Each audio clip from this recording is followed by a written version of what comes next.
국가적 재앙, 세계적 위기 앞에서 하나님의 뜻이 어디에 있는지 우리는 구하고 있습니다. 가장 전제가 되어야 될 것은 하나님이 사랑이시라는 것입니다. 하나님은 용서하기 원하시는 분입니다. 지난번에 제가 인용했던 느헤미야 9장 16절, 17절, 그들과 우리 조상들이 교만하고 목을 굳게 하여 주의 명령을 듣지 아니하고 거역하여 주께서 그들 가운데 행하신 기사를 기억하지 아니하고 목을 굳게 하며 패역하여 스스로 한 우두머리를 세우고 종되었던 땅으로 돌아가자 하였나이다. 그러나 주께서는 용서하시는 하나님이시라. 은혜로우시며 긍휼히 여기시며 더디 노하시며 인자가 풍부하심으로 그들을 버리지 아니하셨나이다. 하나님, 우리를 버리지 말아 주옵소서. 인자가 풍부하신 더디 노하시는 하나님, 우리를 용서하여 주옵소서. 그래서 우리는 예배를 드립니다. 찬양과 경배를 주님께 올려드립니다. 그러나 그냥 예배하고 찬양 경배하는 것을 하나님은 받지 않으신다고도 하시죠. 주님께 돌아와야 한다. 그런데 이 돌아와야 한다는 것은 하나님의 명령과 율법과 율례를 따르는 것을 의미합니다. 시편 40편 6, 7, 8절, 주께서 내 귀를 통하여 내게 들려주시기를, 다윗에게 들려주시기를, 제사와 예물을 기뻐하지 아니하시며 번제와 속죄제를 요구하지 아니하신다 하시니라. 그렇죠. 주님은 그냥 드리는 형식적 예배 안 받으신다고 합니다. 이사야 58장, 내가 기뻐하는 금식은 충악의 결박을 풀어주고 멍에의 줄을 끌어주고 압제당하는 자들을 자유케 하며 모든 멍에를 꺾어버리는 것이 아니겠느냐. 너희들이 아무리 열심히 예배하고 기도하고 찬송과 경배를 올려드린 것 같아도 역겹다. 나 그런 거 듣지 않겠다. 주께서 내 귀를 통하여 내게 들려주시기를, 제사와 예물을 기뻐하지 아니하시며 번제와 속죄제를 요구하지 아니하신다 하신지라. 번제도 속죄제도 제사와 예물도 기뻐하지 않으신답니다. 그때 내가 말하기를, 내가 왔나이다. 나를 가리켜 기록한 것이 두루마리 책에 있나이다. 나의 하나님이여, 내가 주의 뜻 하기를 즐기오니, 주의 뜻 하기를 즐기오니 주의 법이 나의 심중에 있나이다 하였나이다. 주님의 뜻을 따라가기 원합니다. 제사와 예물과 번제와 속죄제를 주님께 올리는 이것도 의미가 있겠지만 하나님 이거 기뻐 받지 않으시죠. 주님의 뜻을 따라가겠습니다. 주님의 선하시고 기뻐하시고 온전하신 뜻을 따라가겠습니다. 순종이 제사보다 낫다는 걸 알고 있습니다. 하나님의 율법과 율례와 규례를 따라가겠습니다. 십계명으로 압축되어 있지 않습니까? 우상 숭배하지 말라고 하셨지요. 거짓말하지 말라고 하셨지요. 음란하지 말라고 하셨지요. 살인하지 말라고 하셨지요. 살인은 뭡니까? 예수 그리스도께서 오셔서 살인은 형제에게 분노하는 것, 이거 다 살인이다. 얼마나 많은 살인이 한국 땅에서 저질러져 왔습니까? 집단적 분노, 광장에서 표출되었죠. 촛불 집회를 통해서 얼마나 많은 집단적 분노가 표출되어 왔습니까? 형제에게 분노하는 것은 심판받는 것이다. 예수 그리스도께서 말씀하셨던 내용입니다. 마태복음 5장 21절 22절, 옛사람에게 말한 바 살인하지 말라, 누구든지 살인하면 심판을 받게 되리라 하였다는 것을 너희가 들었으니 나는 너희에게 이르노니 형제에게 노하는 자마다 심판을 받게 되고, 형제에게 노하는 자들, 이것이 집단적으로 국가 차원에서 벌어질 때 하나님은 결코 기뻐하지 않으시죠. 십계명을 인용하면서 예수님이 하셨던 얘기입니다. 하나님이 하지 말라고 했던 이 십계명을 얼마나 많이 어겨왔습니까? 탐심과 정욕으로 이웃들의 재산을 가로채야 된다, 이걸 정의라고 포장을 하고, 부자들의 재산을 뺏어야 된다, 이것이 바로 공평이다라고 얘기하고, 사회주의나 공산주의가 한국에 얼마나 많이 번져왔습니까? 하나님은 결코 기뻐하지 않으시죠. 성령님이 우리 심령 가운데 오셨습니다. 하나님이 우리에게 주시는 이 영적인 감동들, 우리 양심에 찔러주시는 그 선하고 기쁘고 온전하신 뜻을 얼마나 거부해 왔습니까? 제사와 예물과 속죄제와 번제를 하나님은 받지 않으신대요. 하나님의 뜻을 따라가라. 시편 40편 8절, 나의 하나님이여 내가 주의 뜻 행하기를 즐기오니. 다윗은 그랬답니다.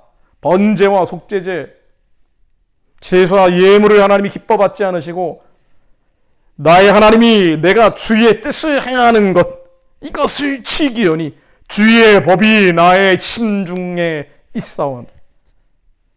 하나님, 제가 주님의 선하고 기쁘고 온전하신 뜻을 따라가겠습니다. 이 어마어마한 재앙 앞에 우리는 주님께 돌아가야 되죠. 그러나 무엇을 잘못했는지를 알아야 합니다. 하나님의 율법과 율례와 규례, 십계명에 규정되어 있는 많은 죄악들을 저지른 것은 말할 나위도 없고요.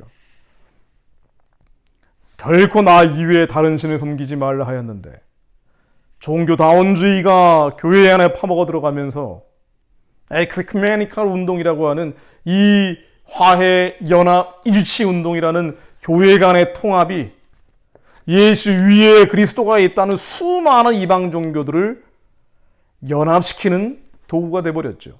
이것이 잘못인지 모릅니다. WCC 종회에서는 정영경 같은 사람이 나와서 성령이 오시옵소서,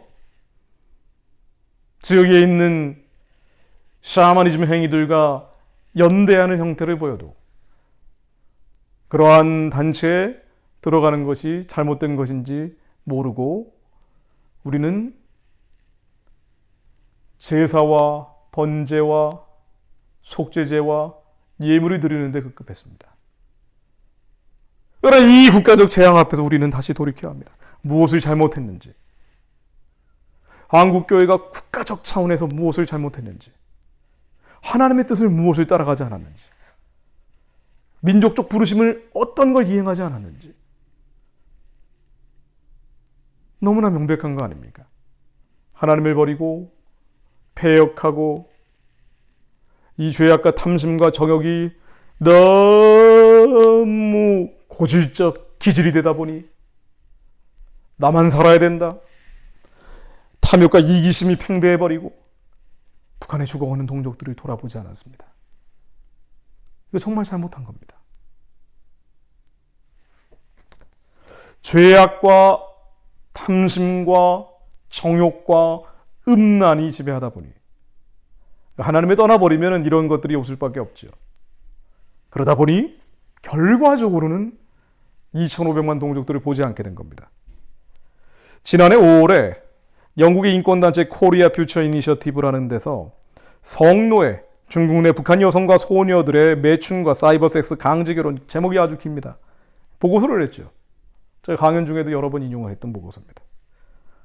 이 보고서에 따르면 중국 위에서 파여다니는 탈북 여성들이 많게는 20만 명. 이게 확인된 숫자가 20만이라면 도대체 얼마나 많다는 겁니까? 탈북 여성들을 통한 중국 내 이른바 섹스 산업에 창출된 이익이, 프라핏이 1억 500만 달러. 1,200억 원이 넘는다는 얘기예요. 여기에 나와 있는 여러 가지 사례들, 제가 몇 개만 인용해 보겠습니다. 14살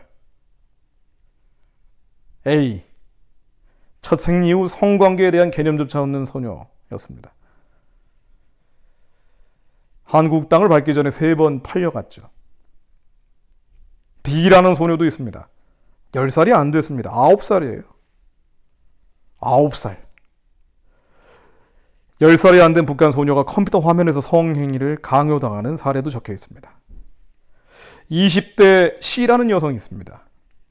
16살에 탈북해서 여기저기 끌려다니다가 아이 셋을 낳았는데 아버지가 다 다르다고 합니다. 20대 탈북 여성 C씨가요.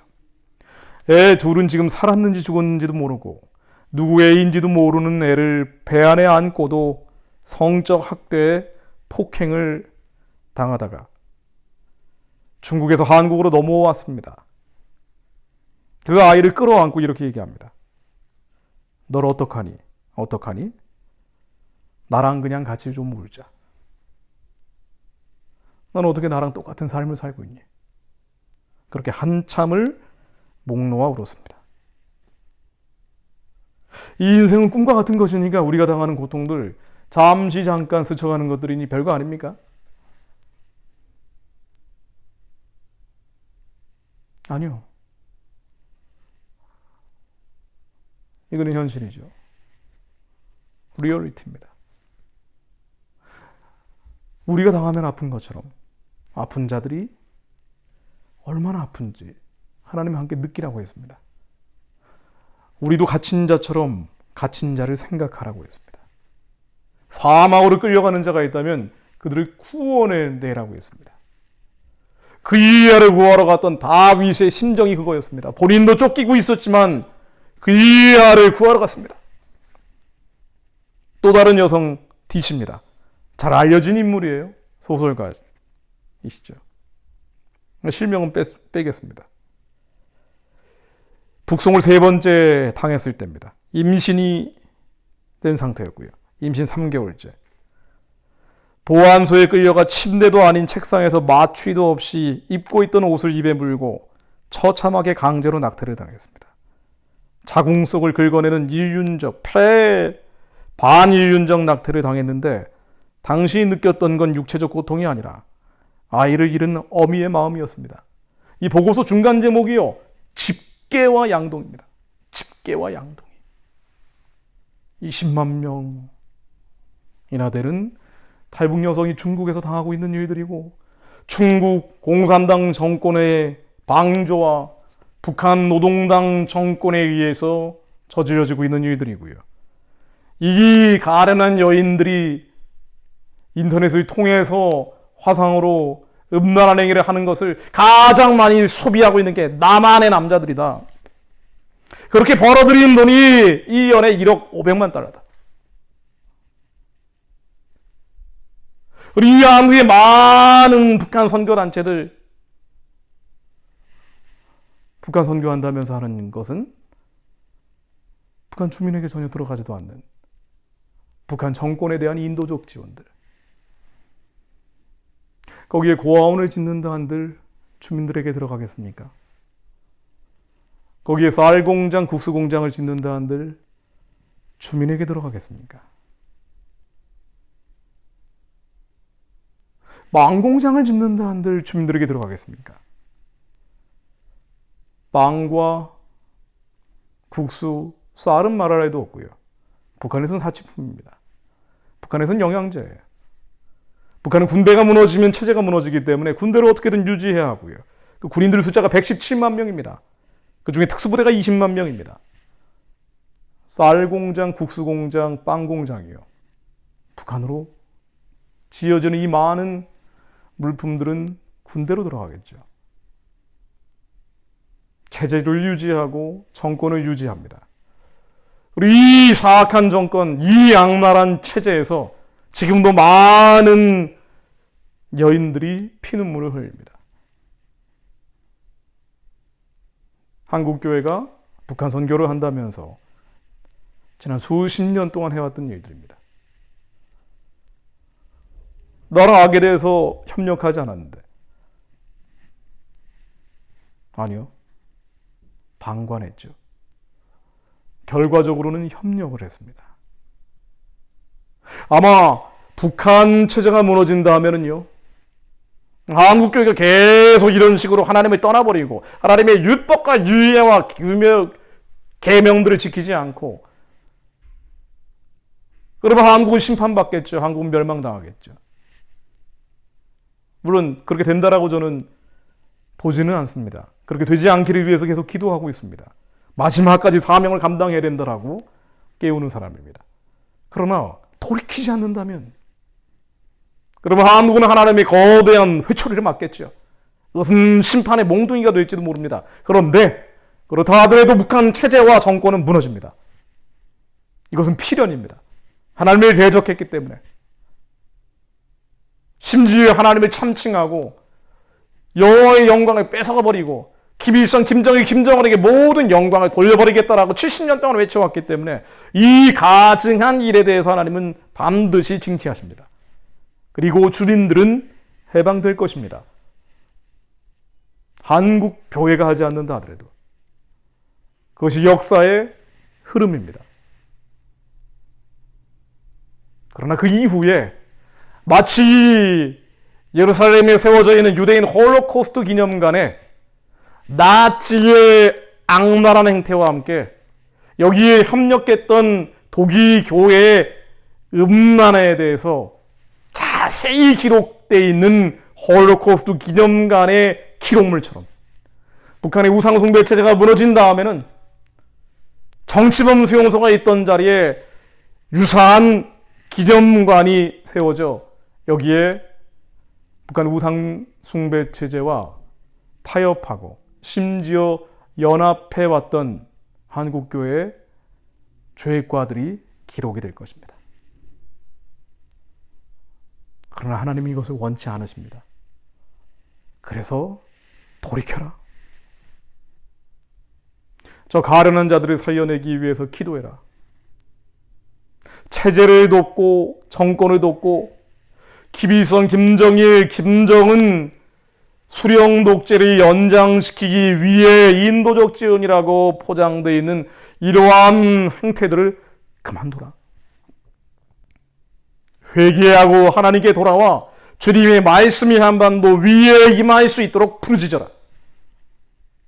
그때 내가 이 모든 일들을 이룰 것이다. 너희들은 행할 것이 없다. 회개하고 주님께 돌아와라. 하나님의 말씀이 이 민족 가운데 임하여 코로나도 사라지고 하나님이 대적했던 우상숭배 정권들이 모두 평화적으로 해체되고 드디어 하나님의 신년의 날이 한 민족 가운데 임할 수 있도록 기도해라. 많지 않은 시간에